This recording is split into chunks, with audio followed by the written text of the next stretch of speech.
Welcome everybody to the Institute for Government. You'll have noticed that there's a general election campaign underway.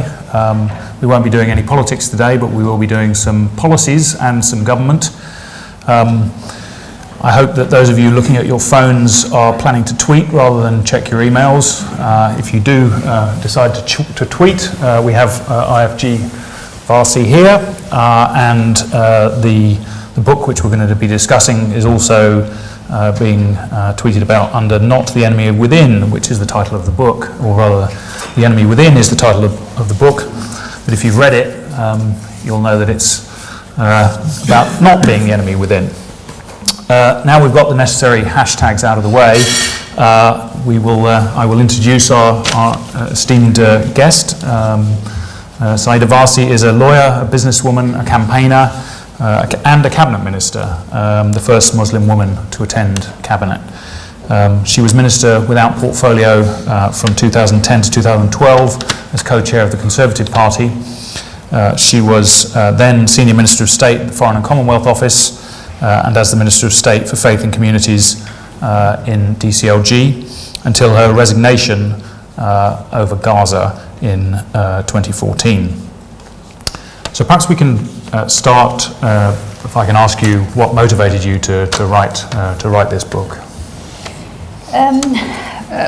Well, first of all, thank you very much for having me. I think when politicians leave, we all think there's a book in us, and most people think that it's a political memoir. And I was called in a number of times when I was in government and asked about the very detailed diaries that I used to keep in government. And I did keep incredibly detailed diaries in government. But I was quite keen that I wasn't wanting to write a kiss and tell. Firstly, because I didn't kiss anybody, so there was nothing to tell. Good to know. But secondly, because I just felt that there were certain issues which were always hard to discuss and argue in the glare of a 24-hour media, and when you had to often sell your policies in sound bites. So I felt that a book would give me the opportunity to be able to argue some of these points that I wanted to make in a much broader way. And when I was in government, one of the things that was said about me, and I paraphrase, was that how could we deal with this issue of terrorism when we had Baroness Warsi, the enemy at the table?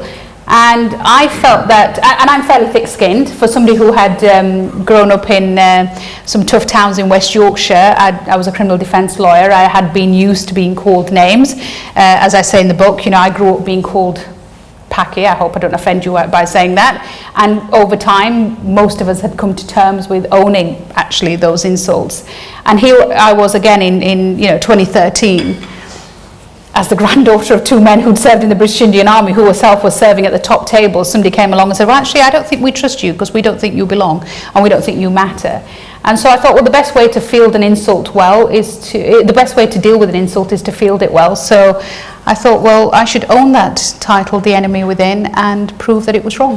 And take it on. Take it on. Yeah. Which is why hashtag, if you are tweeting today, hashtag Not the Enemy Within would be great, as well as that other one. As well as that other one. Yeah, and one of the things I really enjoyed about the book was the way you intertwined your personal story of growing up in Yorkshire and your political and professional experience. And one of the things you talk about quite a lot is your involvement with Prevent, which for those who haven't come across it is a part of the counter-terrorism strategy in the UK, and it aims to prevent violent extremism. And it's been controversial, I think, from the beginning, that aspect of the policy. But what is it you specifically don't like about the way Prevent is implemented at the moment? I think, look, there are two parts to the Prevent argument at the moment. There is definitely a lobby out there which thinks Prevent is just awful and we should get rid of it altogether, and there should be nothing in its place. So the kind of quite a strong anti-Prevent lobby at one end, and then the other side of it is, government keeps trying to tell us that it's working and it's brilliant and we should just double down on it and spend more on it and do more of it. And I think the reality actually lies somewhere in the middle. I think as a policy, it's a fantastic policy. If you go back to 2003 and look at why Prevent was part of the 4 strands of the contest, the counter-terrorism strategy, it was absolutely essential. It was an upstream intervention into stopping people from going down down the route towards terrorism and radicalisation. And if you look at the first iteration of it, the first publication of the PREVENT strategy back in 2006, when it was first put out into the public domain, it reads very differently to the way it reads now. And what it was about, PREVENT was about a genuine battle of ideas. It was supposed to be done in tune with the community. It was very much owned by the communities within which some of this work was taking place. And it was very much dealing with issues around grievance and discrimination. And if you look at the iteration of it now, it's very, very different. The grievance stuff went out, the battle of ideas went out, doing it with communities has shifted. And so what I'm look, I'm a politician, I would say this, but let's look at what lots and lots of other people out there are saying, from people like George Soros Foundation, Open Society, Rights Watch, which is chaired by Helena Kennedy, David Anderson, the independent reviewer of terrorism legislation, people within the police force, intelligence services, lots and lots of people are saying it's time to review this policy. And so what I've been calling for is an independent review of PREVENT. I've also been saying it's time to go back to being much more transparent. So what is the training that we're providing in PREVENT? Who are the trainers? I'm at a school, I regularly meet teachers who say there's a sense that if you don't have Muslims in your school, then really PREVENT doesn't apply to you. In Parliament, we heard that PREVENT doesn't apply to Northern Ireland.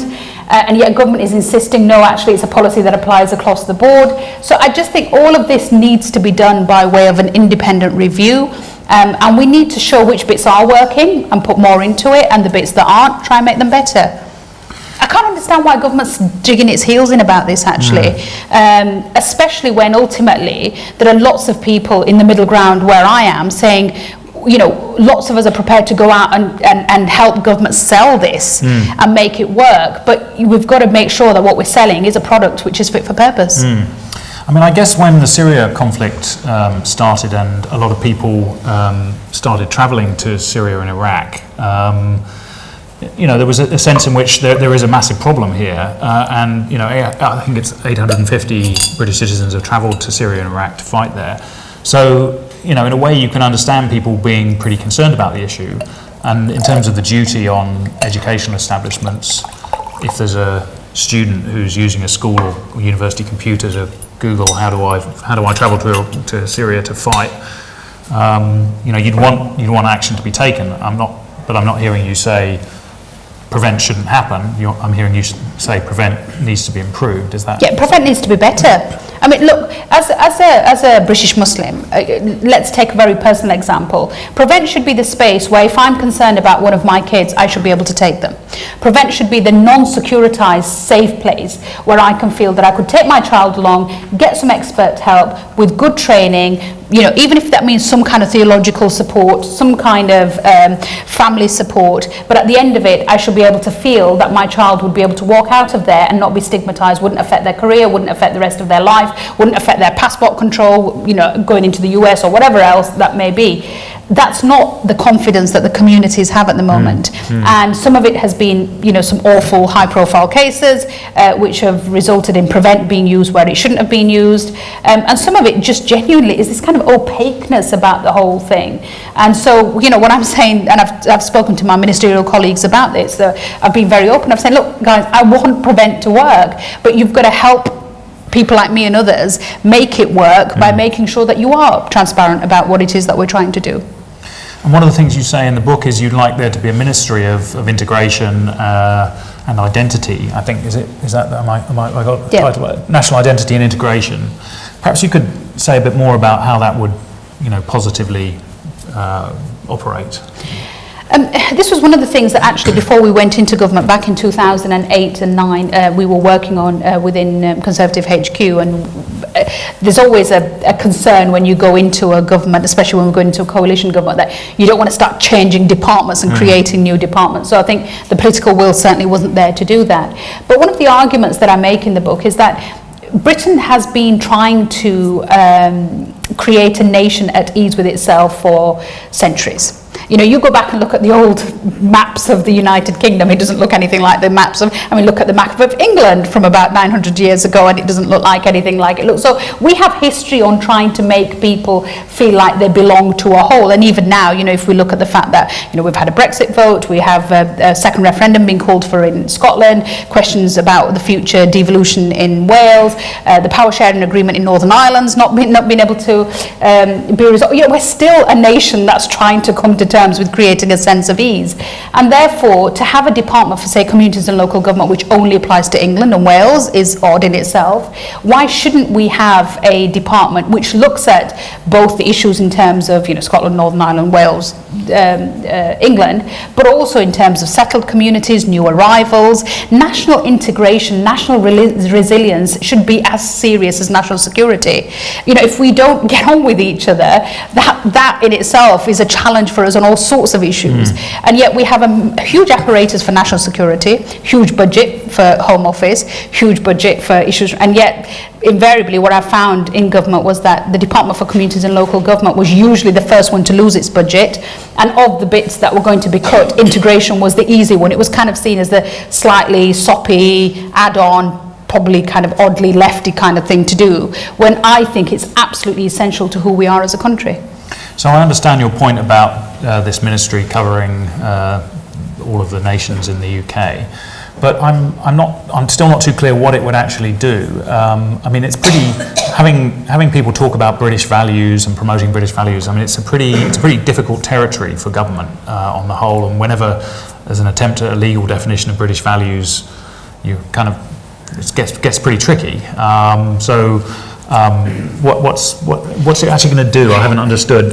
It's pretty tricky, but it's still the basis upon which we measure kids against in our schools. It's still the basis upon which Ofsted measures schools. It's still so even though we have this vague, slightly odd list of things which historically we can't even say were accurate about who we are as a nation. One of the arguments that I make in the book is that the British values debate really should be about British ideals. I don't think we can take it for granted that certain liberal values that we have won over the years can be taken for granted. I don't think we can say this will therefore endure forever, and therefore the debate should be about a forward-looking approach to what is it that Britain wants to be in 2018, 2019, 2020, encompassing all of us that make up this nation. So British ideals would be an essential part of what this department would do. It would do the kind of things that unfortunately we in coalition years stopped doing, which was the National Citizenship Survey, where we measured different communities' attitudes to the same things. One of the challenges that we have at the moment in policy making is, let's take the Muslims, because it's usually the Muslims we're talking about. So, we go in there and we'll say to Muslims, what is your view about the use of violence to pursue your political ends? And you'll get, I don't know, some young blokes in the East End of London who'll say, yes, absolutely believe in that. And then we'll come back with a survey result which says something like 20% of British Muslims believe it is right to use violence for political ends. Well, actually, if you'd gone out and the citizenship survey used to show this, actually, it's one of the things we lost in 2010, we shouldn't have. What the citizenship survey used to show was that if you ask all of Brits these questions, you kind of more or less end up in the same kind of place. And if you look historically on, say, issues around LGBT issues, for example, you go back and, I say this regularly, in the 80s, the definition of British values, family values in the Conservative Party was Section 28. By 2010, the definition of family values, British values in the Tory party was equal marriage. We changed. And therefore, communities are going through this transitional process. Unfortunately, we're being incredibly hypocritical and judgmental in saying, well, we were there and we had a journey, and forgive us for being sexist or racist or homophobic, but actually nobody else is allowed to be there or have that journey. And I think this department would absolutely take all of these issues on board and be much more honest about this sense of context. So one of the things that you say in your book, and this is absolutely central to the Institute for Government, is the importance of evidence in making policies. And I think you suggest that some of the policies and some of the positions that some members of the government have taken have not been terribly evidence-based. Can you say a bit more about why that's important and where you've seen problems with lack of evidence for policies? Well, we shouldn't even have to ask the question, why is evidence important for making policy? It's just because it's just obvious. As a lawyer, somebody who spent most of her 20s and 30s in court. You couldn't just go before a bench and say, oh, by the way, I just think I've had an idea this morning, I'm just going to give you a series of polemic statements and you're just going to accept them. I mean, I'd get my backside kicked in court, and be shouted at for saying, what's the evidence for that? What are you presenting to us? What's the case you're trying to make? And yet in politics, I've so often found how we would make these statements without genuine evidence. And when I tried to, one of the things I tried to do in DCLG was bring in academics to give some rigor to this, take it out of the realms of ideological views. I mean, people could argue, well, of course, Sayeeda Warsi is going to have a certain view, Michael Gove's going to have a completely different view, they're never going to be able to agree on certain issues. Well, let's bring in the experts, let's bring in those people who maybe aren't going to be coming at this from an ideological position. And it was pushed back.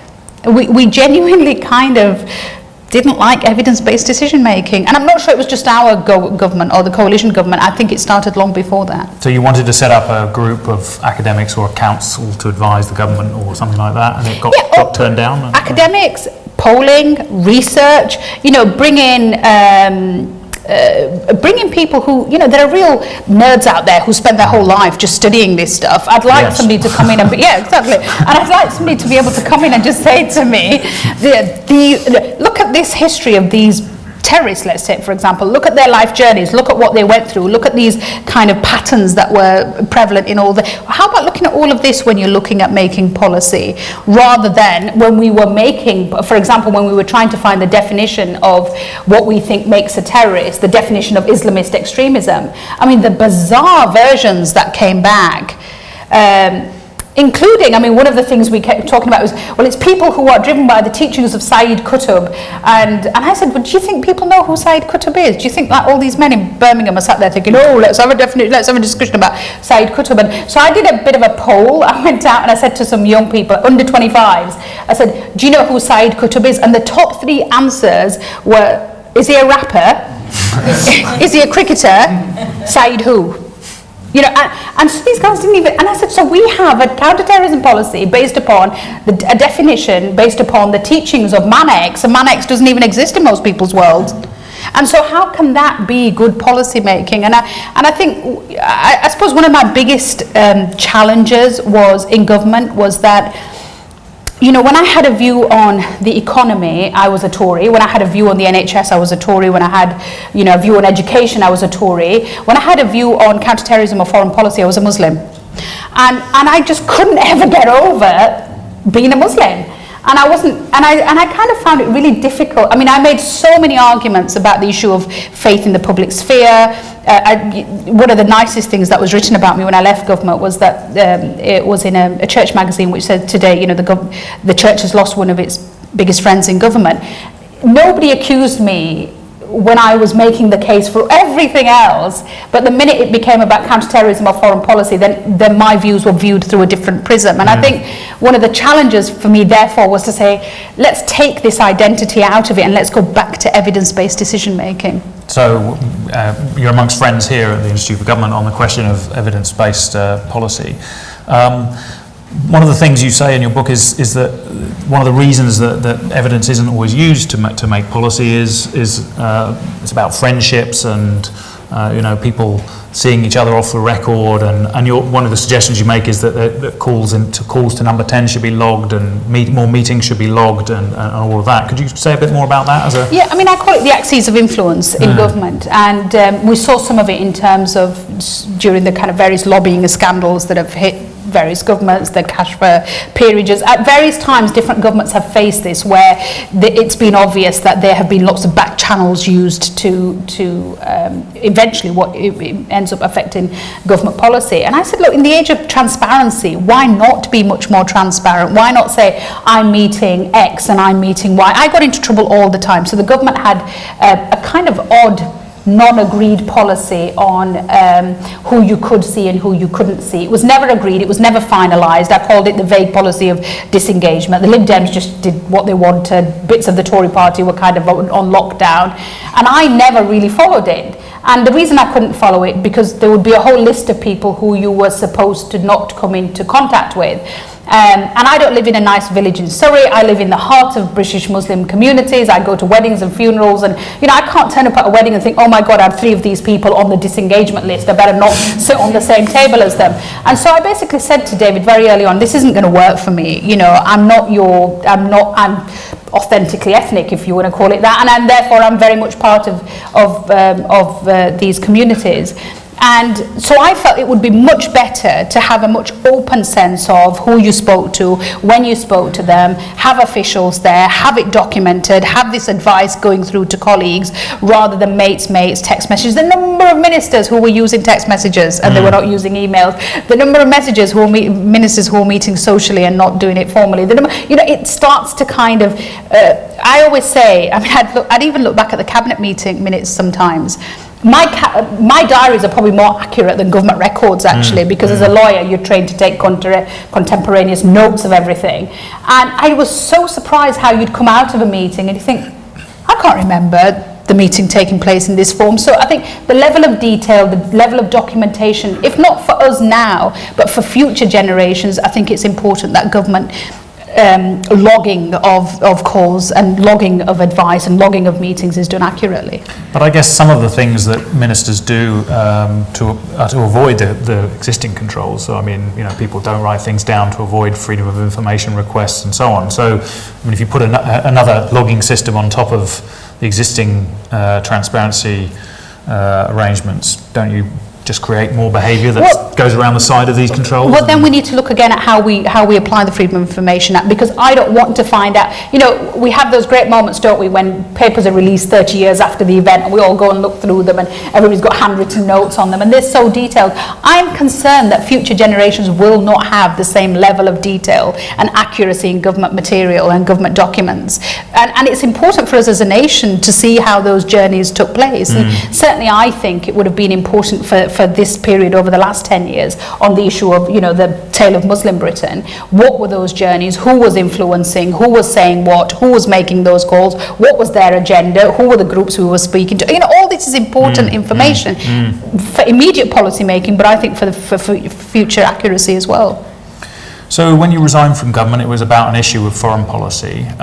If Theresa May is Prime Minister on 9th of June, what advice would you give her on UK foreign policy?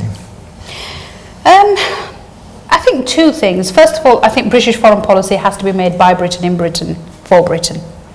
You might think, well, that's an obvious statement. It is not an obvious statement. The number of times when I sat there looking at foreign policy making and thinking, are we making this? Why are we doing this? Is this in our interests? You're talking about the US relationship, Israel? What are you? I'm not going to. I've gone as far as I'm going to go in my book. And one of the things I was really clear about was that I wasn't going to put lots of restricted material. There's nothing like being, the first Muslim to sit around a cabinet table and then put this restricted material into the public domain when you leave and then be called the enemy with him forever. So I was really cautious about not putting restricted material into the public domain, and I'm not going to do it now.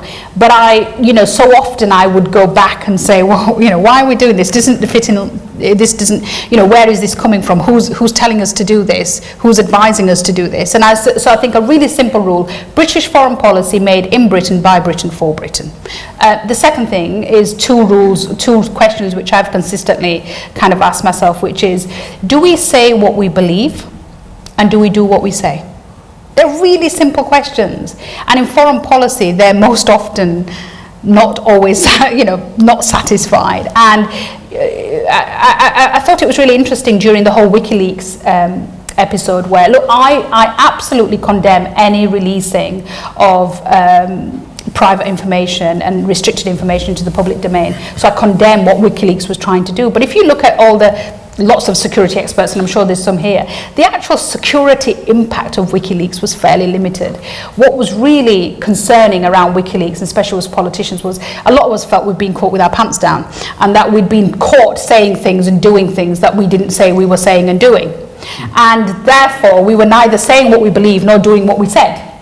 And so I consistently keep saying this in foreign policy terms to say we have to have, of course I get the concept of British interests and real politics and all of that applies, but there has to be some consistency. And I was the Minister for Human Rights, And I spent years going around the world saying to people why Britain believed in human rights, why fundamentally it was a core of who we were, what we felt they were important, why we wanted them to come on this journey with us. We supported them to make these reforms. And then suddenly we'd have like these moments of complete, memory lapse about human rights, and we just wouldn't talk about them, and we'd just shelve them, and we'd hide them. And I just said, look, one of the things I use in the book is that human rights started to become an issue which we served at the main meal, at the banquet of our foes, but actually we shelved in the back of the larder when our friends came for tea. And I just felt that is not the way foreign policy should work. Because ultimately, what is Britain if it's not its brand? And what is our brand if it's not fundamentally a commitment to human rights, which has existed for decades and decades going back? And if we were to step away from that, I mean, for me, probably one of the most important moments, sad, but important moments, was when I think it was in 2015, when the Perm Sec at the Foreign Office appeared before the Foreign Affairs Committee and just said, look, human rights is just not a priority. And everybody went, oh, gasp, horror. But I thought, well, it's not nice to hear it, but I'd rather hear it because it's the reality of what we're dealing with. And if we're not going to really commit to human rights, then say it. And if we are, then let's do it. I mean, you're fairly critical in the book of Philip Hammond about the way he de-emphasised human rights when he took over as Foreign Secretary, and that, as you say, that seems to be the case now. But I mean, I'm hearing you say your advice to Theresa May isn't pay more attention to human rights, it's just be clear it's not a priority at the moment, we're worried about other things. Is that what you're saying? No, what I'm saying, look, I spent most of my 20s and 30s, I am instinctively a human rights person. I was a human rights lawyer. It's not just something I did as part of my job. Yeah. I would love Theresa May to say this is absolutely something we're going to take seriously. The number of times I in the Foreign Office struggled because I was told certain things were, we didn't talk about. And we didn't talk about blasphemy in Pakistan. Obvious things like that, which was so important for us to be raising issues. Or we didn't talk about freedom of religion and belief with Saudi Arabia. There were so many things that we just didn't touch in certain places.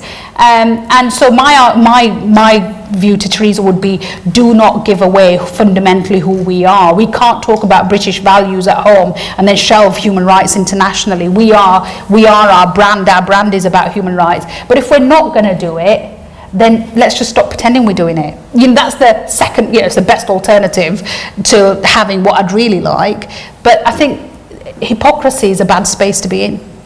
And you've been fairly critical in public and in the book about Donald Trump and some of the things he said. So I'm understanding that you wouldn't, your advice to Theresa would include cancelling his visit. Is that fair? Or? No, I think we should have Donald Trump visit the United Kingdom. I just don't think we should give him a state visit.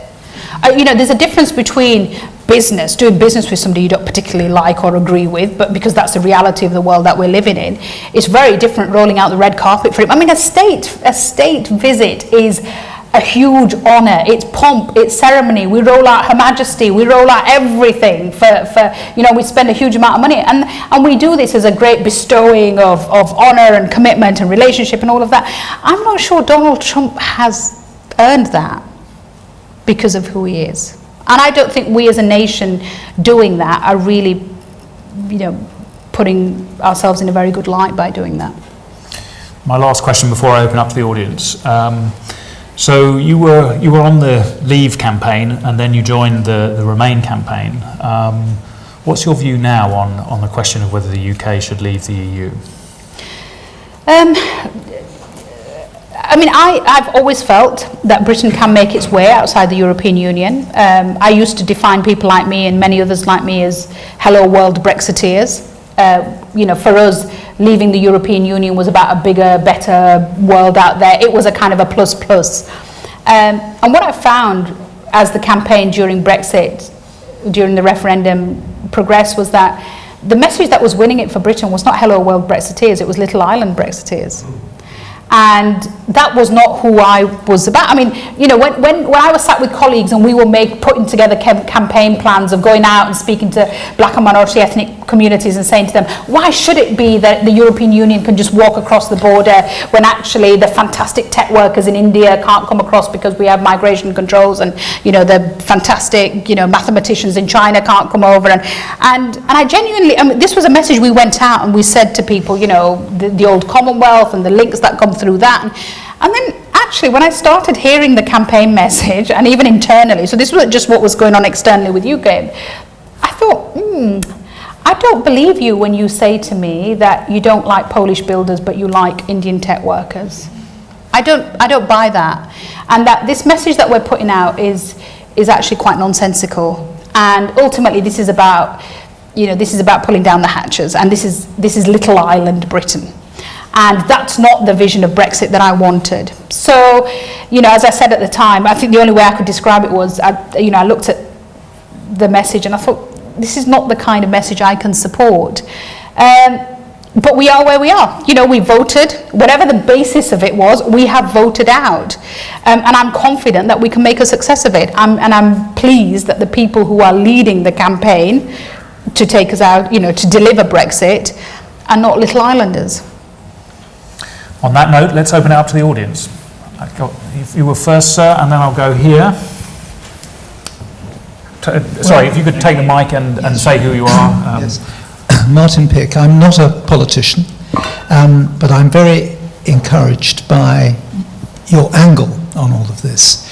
And somebody of my age has lived through a period of devolution from the post-imperial world.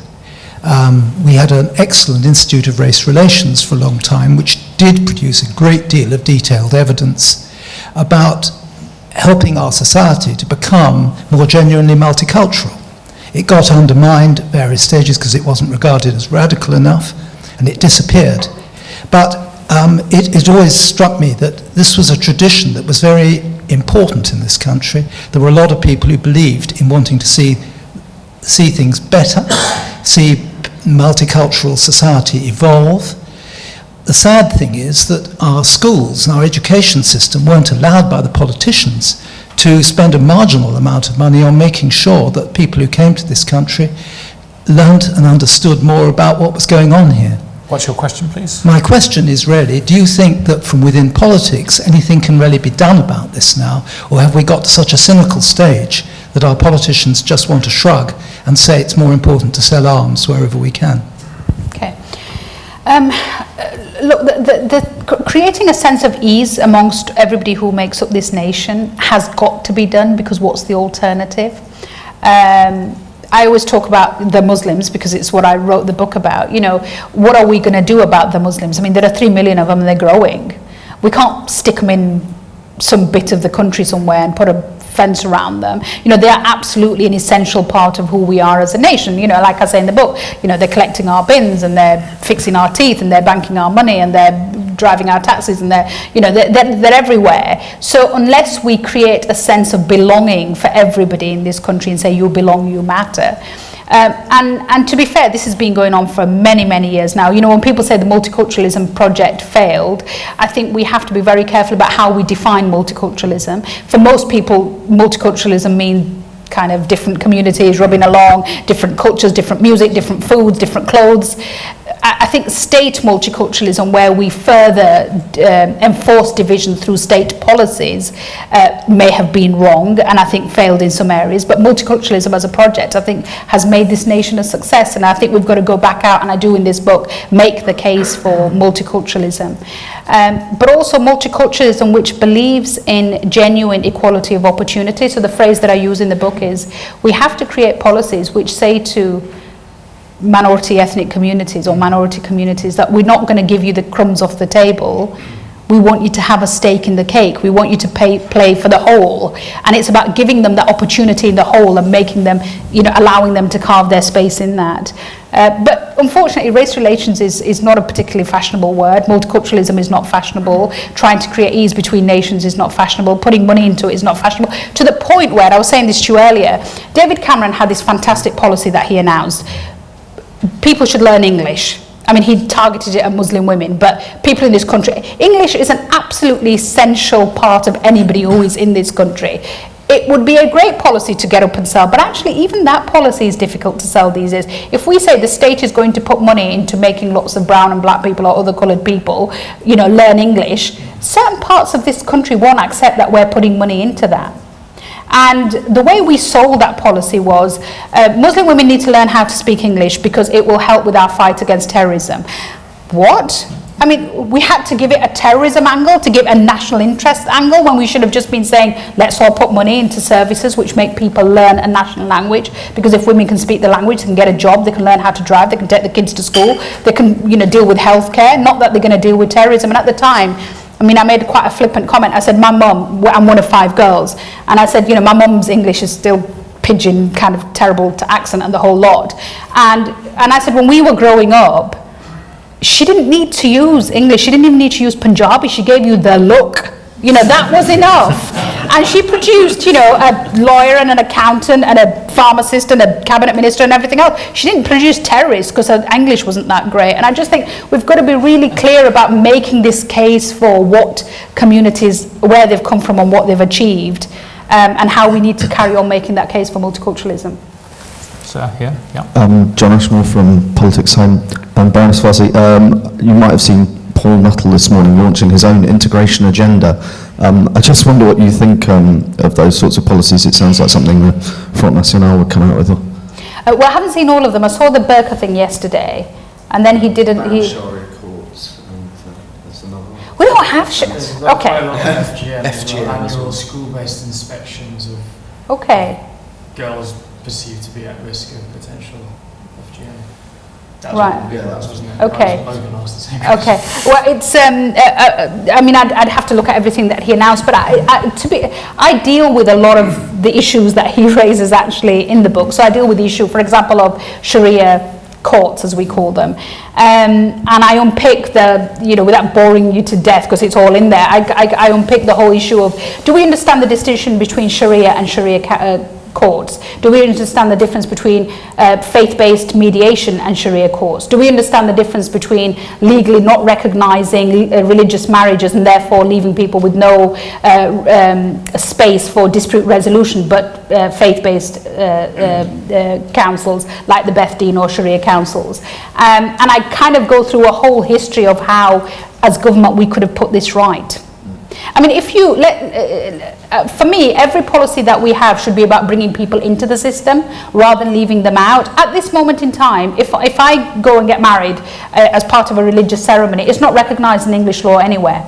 If it was, what would it do? Well, overnight it would take away the need for faith-based mediation, because if that relationship broke down, it would have legal protection, it would go through the civil courts. Overnight, it would deal with the issue of polygamy, because if any legally second conducted religious marriage would make you would mean we could prosecute you for bigamy. We also have faith-based mediation, which for years we've had a code of conduct for, and government hasn't engaged with that. This has been on the books for years and years, and the argument that I have about politicians, I can't argue, is that we love using these things at times of elections and saying, oh, we need to shut down Sharia courts, without actually having the difficult conversation about how have we ended up here and why for years have we not put it right. Since 2011 we've had policy papers in government, certainly from, I can only go from my own time in government, since 2011 we've had policy papers in government to deal with all of this. Why is it in 2017 we've still got a lack of recognition for religious marriages? Why is it that women are still going to faith-based alternative dispute resolution when we could bring them into the system? I'm not really going to comment on Paul Nuttall's kind of UK policy. But what I do feel is that there are some genuine issues in this country which government for years should have dealt with. Thank you. So we've got two at the back. James Kidner from a computer startup called Improbable. It's a fascinating talk, and thank you, and look forward to reading the book. There's a consensus amongst political commentators that the underpinning issues that drove the Brexit vote, the Trump vote, yesterday's vote in France, is a concern about immigration in its broadest sense. If you were put in charge of immigration policy, what would be your sort of principal prescription? What would you recommend for a country like ours? I would recommend a net migration figure, which we would set. I would recommend that we, year by year, change that according to the circumstances in which we find ourselves. I think we de-racialize the immigration debate. I think we bring it back to skills and need.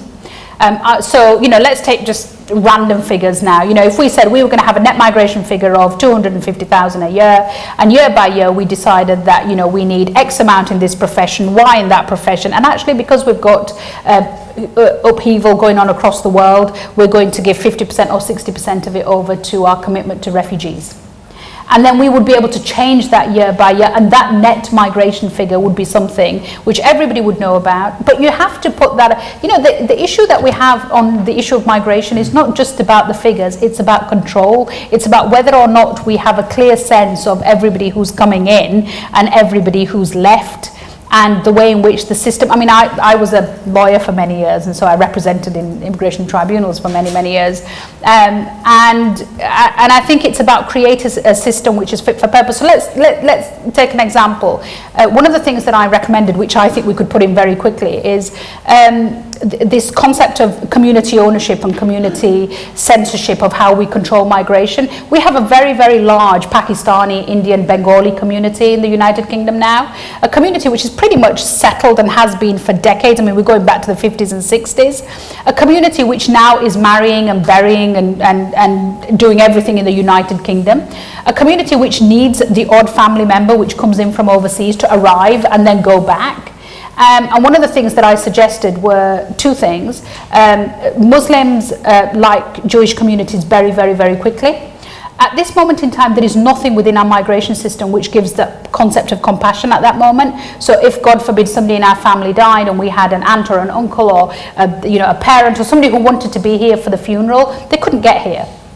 And so one of the things I said was, isn't it time to say to the communities, if you had, say, official, like you have overseas, because this works overseas, official sponsors, a community organisation who basically says, look, I take responsibility for the fact that this person is coming in for this funeral, and I take responsibility for the fact that in 4 weeks' time they'll be back on a plane going back to where they're going.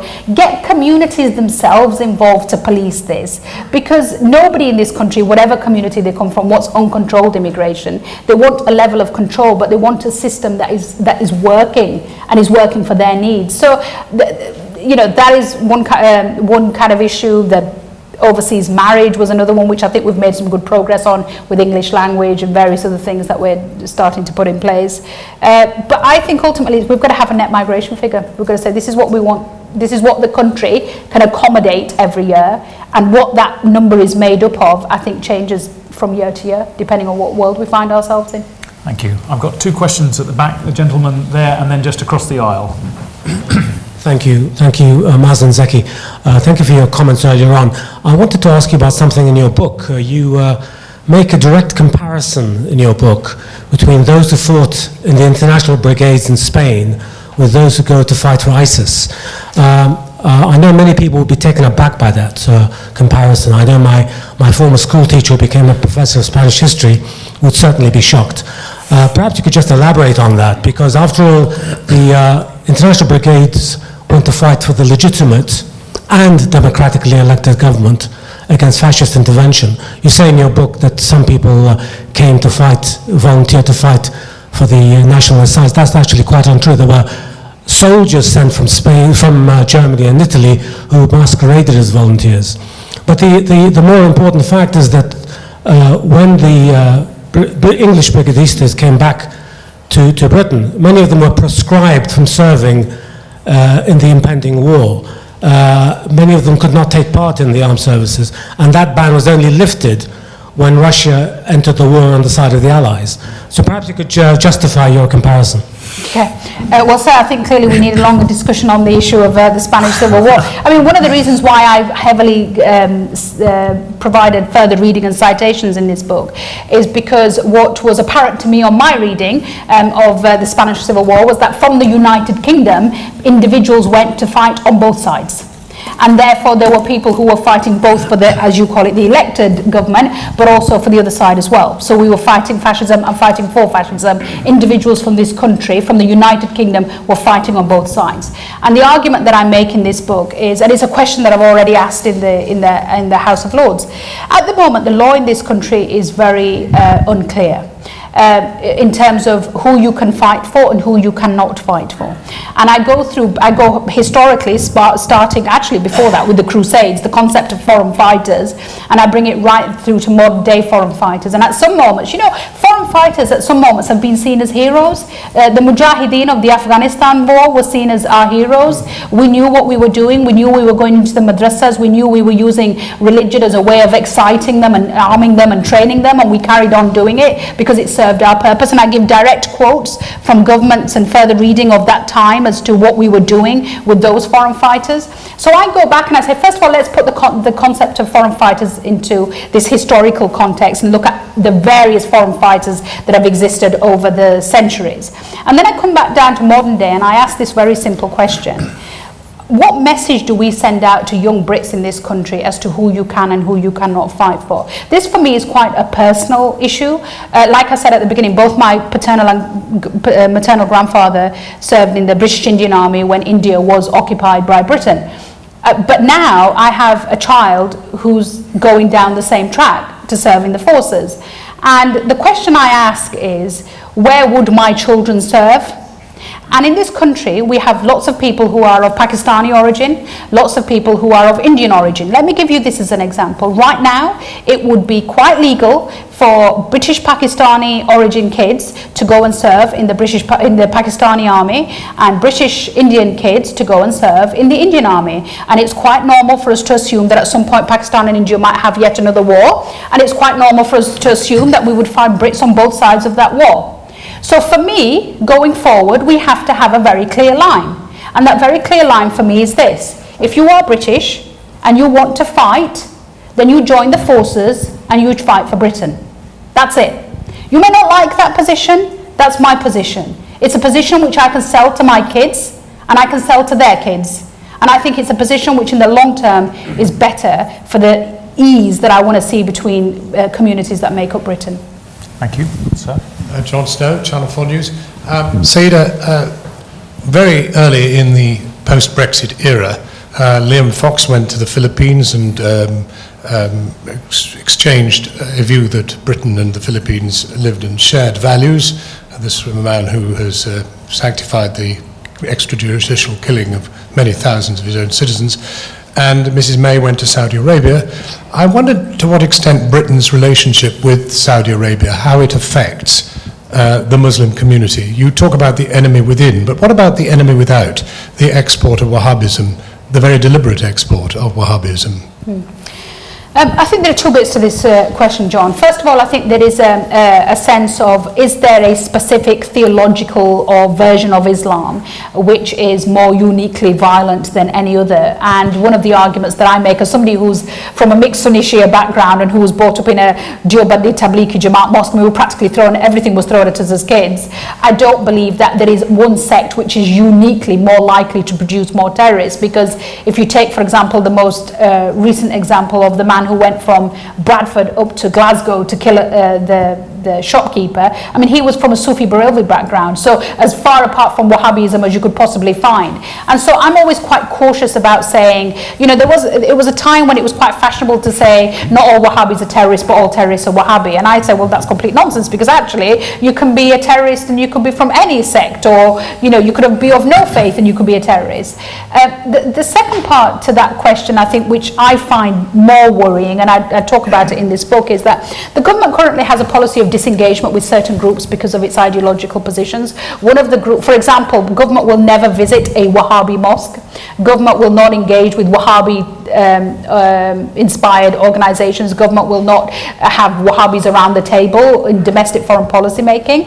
And if you are, say, a person who goes to a Wahhabi mosque in Birmingham, and you're a young man and you're basically being told your version is unacceptable, but then we have our Prime Minister paying homage to the home of Wahhabi Islam, it's sending out a really interesting message. And so what we have to say is either Wahhabism is bad, full stop, and we believe they are the cause of the problem, and then for that reason we have to temper our relationship or pivot our relationship with Saudi Arabia, or we have to say actually Wahhabi Islam per se is not bad, and that we have to deal with people individually on individual views and beliefs. And if that's the case, why are we disengaging swathes of British Muslims who may be following that view? And I say that as somebody who, you know,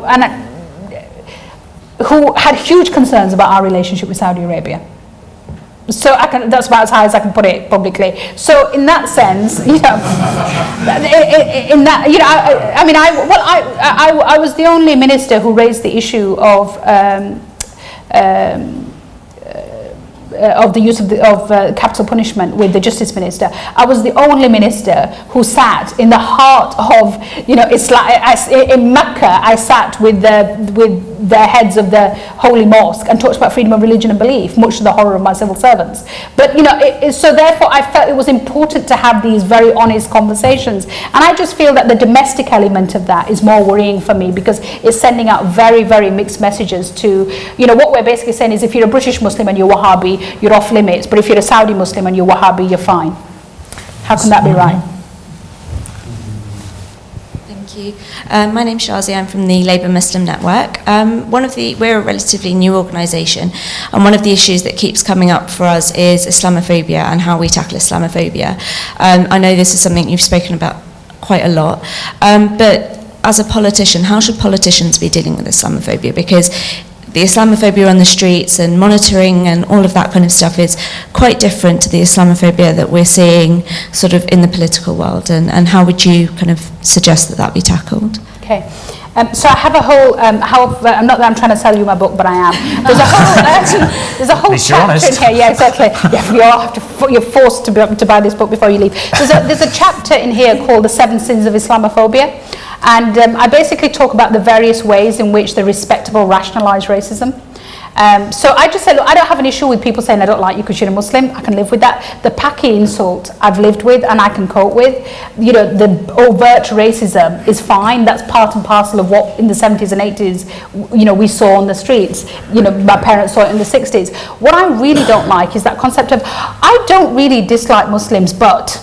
And then there's this rationalization of it, or this kind of sense of I don't have anything against Muslims. It's just that their religion, Islam, is uniquely violent. And I always say to them at that point, do you want to take the Quran experiment? The Quran experiment is this, if you haven't taken it, guys, go back, take the Quran experiment on Google. It's this brilliant 2 pranksters in the Netherlands who basically took a copy of the Bible, put a sleeve of the Quran on the outside of it, and then stood in the town centre and read out various extracts on homosexuality, women's rights, various other things.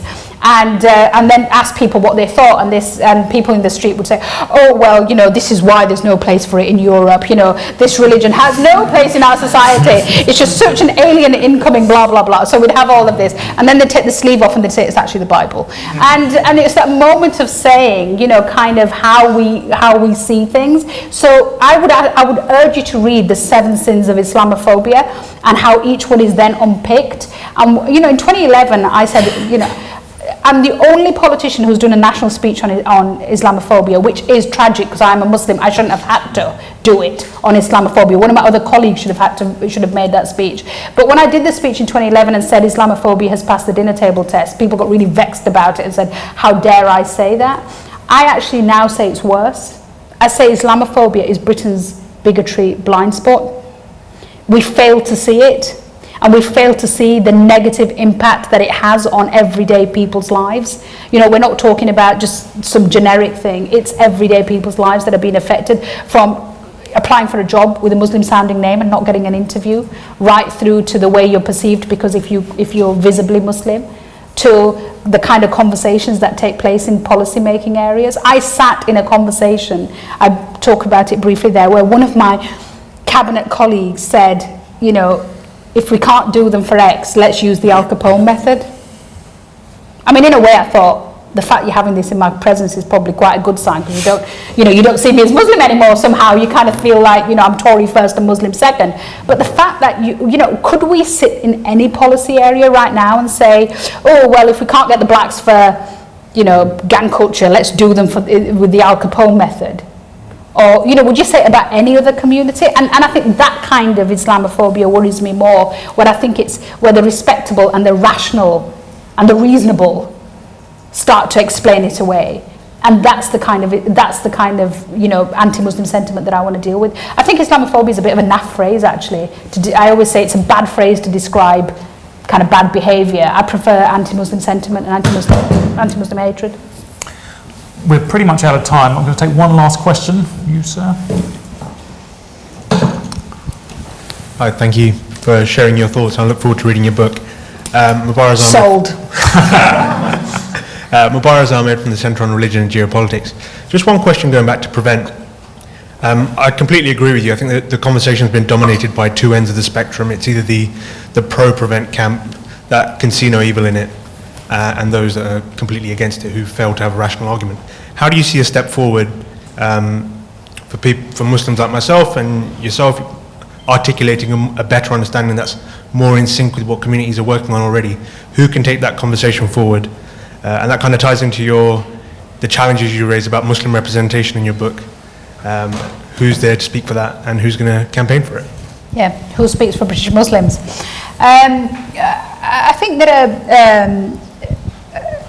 there are two ways to look at this. Look, first of all, what I say in the book is there's a whole chapter where I have an open conversation with what I call my dear co-religionists. So I basically say, my dear co-religionists, we are not terrorists, because if you were, there are 3 million of us, we'd all be dead because we'd have killed everybody.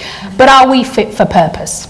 And I think there is a very distinct conversation between counter-terrorism and fitness for purpose for Britain 2017, for any community that makes up Britain. And because this book is about Muslims, I have a very forthright conversation on everything from, kind of sectarianism to misogyny to polygamy to, the whole lot goes in there. And the beautiful thing about this is this book has now been out for weeks and weeks, and I haven't had any major backlash from Muslim communities who say, how dare you have this frank conversation and how dare you be so open. I mean, I deal with issues around the burqa, I deal with issues around all sorts of things going to there. And I think that in itself shows that the community has changed. It also shows that I had hundreds of conversations before I wrote this book. So, everybody knew this battle was about to come. So that's one battle, a battle genuinely within Muslim communities to say, are you fit for purpose Britain 2017? And are you going to raise your game in those areas where you're not? And then there's a second issue in relation to counter-terrorism. Well, look, less than 1% of British Muslims have ever been involved in any sort of issues relating to counter-terrorism. So if what we're trying to do is engage with a community of 3 million through the actions of less than 1/10 of 1%, it's pretty crap policy making for a start. It's kind of not, it's looking up at a tree and saying, oh, I can see a few bad apples, you know what, I'll shake the tree and let the good fruit fall to the ground as well. It is bad policy making. So what I'm saying to government is, preventing people going into terrorism is an absolute must as part of our counter-terrorism strategy, but it's got to have the trust of the communities in which you're operating. So what I would ask, if, and this will be a conversation for after the general election, they need to take somebody like David Anderson, who was the independent reviewer of terrorism legislation, fantastic legal brain, has done the job in government for many, many years, is a supporter of Prevent but thinks it's got issues. He should independently review it. He should go out, he should take evidence, he should speak to practitioners, he should speak to parents who've had both good and bad experiences of Prevent, and at the end of it, he should put out a report which basically says, this bit's working, this isn't. Government should respond to it in a grown-up way, and then people like you and I who absolutely want this policy to work can get behind it and shut down the naysayers who are just, like you said, there are two extremes. Prevent's perfect, Prevent's needs to be trashed completely. There is a middle ground, and I genuinely hope, for the sake of national security, government are prepared to take that position. Thank you very much. I'm sorry that we didn't get to all the people who wanted to ask questions. As you can tell from the hashtags, Baroness Warsi is on Twitter, so perhaps if you tweet at her, she'll reply. Let's see. We are about to do an interview with Baroness Warsi for our Ministers Reflect series, so that will be available soon, I hope, on the Ministers Reflect website. But for now, please join me in thanking Baroness Warsi.